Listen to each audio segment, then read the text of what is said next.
Let's get a check of the top business news stories now. Our business editor, Kate Moody's here. Hi there, Kate. Hi, Tom. Now, today is, of course, International Women's Day, and you've been taking a look at global efforts to narrow or to close the gender gap. Yeah, the COVID pandemic actually wiped out a lot of the progress that we had seen in recent decades. The World Economic Forum now estimates that women around the world won't achieve full equality for 132 years.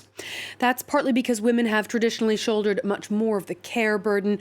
They've struggled to get back into the workforce since the pandemic hit. Women are now also being disproportionately affected by the cost of living crisis. Now, the gender gap encompasses a number of different areas, including political empowerment, economic participation and opportunity, education and health. The World Economic Forum says Iceland, Finland and Norway have made the most progress in addressing those issues. France comes in 15th in the global rankings.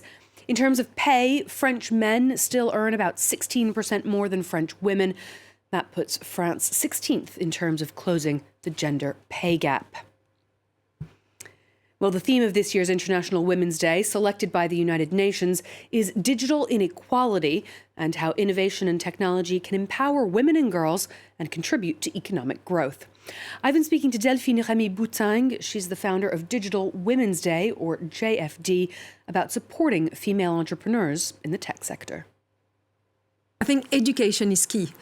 Sir Robinson used to say, to change the world, you need to start changing education.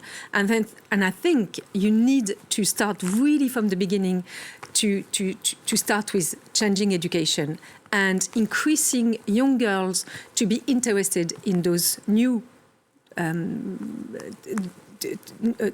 interested in technology. That's one thing. And then also you have, of course, regulation. You have those quota that I believe in quota. You can't do without them. And you need to have to reinforce that.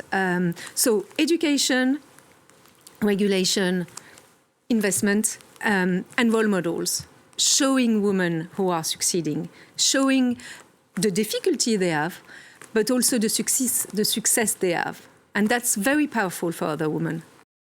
You can catch the rest of that interview in this week's People and Profit. That'll be airing this Thursday at 4:45 p.m. Paris time.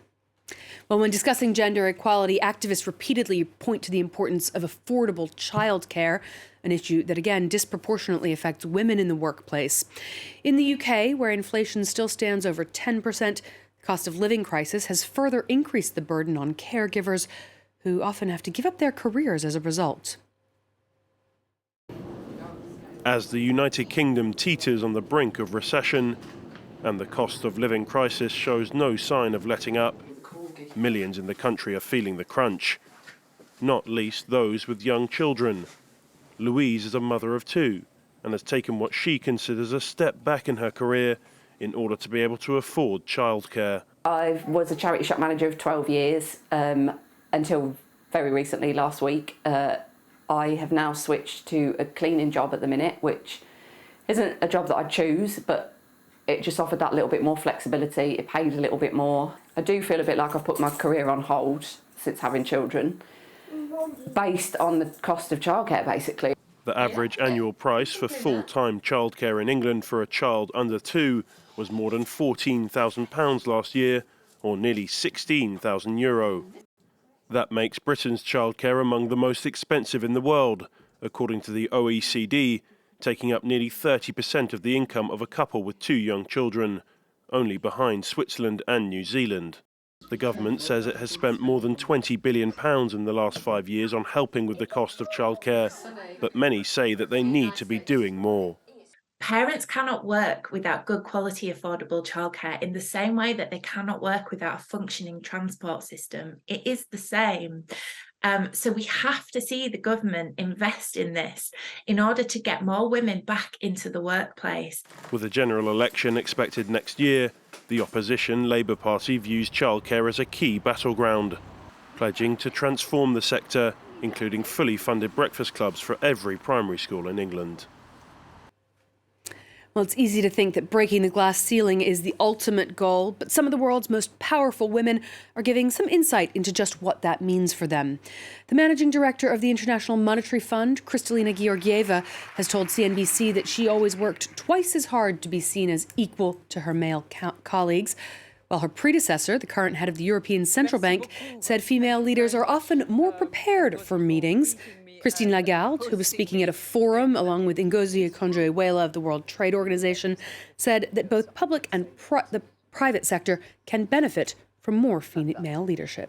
As a result of which, institutions, female leaders, they don't have all the skills, all the qualities, granted. But look around you. They tend to have the qualities that are especially beneficial in times of geopolitical tensions. One study in particular finds that they are especially good at thinking holistically, managing complexity, and embracing cooperation, attributes that are ideal when it comes to trade negotiations. I have my way of putting it out. Forgive me. Fewer testosterone, smaller ego. That helps. And I have said once, the picture would look different if Lehman Brothers had been Lehman Sisters. Okay? I still believe in that big way. So some rather pithy lines there from Christine Lagarde, but really giving a little bit of insight into just what it's taken for her to get to this position, Tom. Indeed. A wise woman, if ever there was. Thank you very much indeed. Kate Moody, our business editor. Thank you.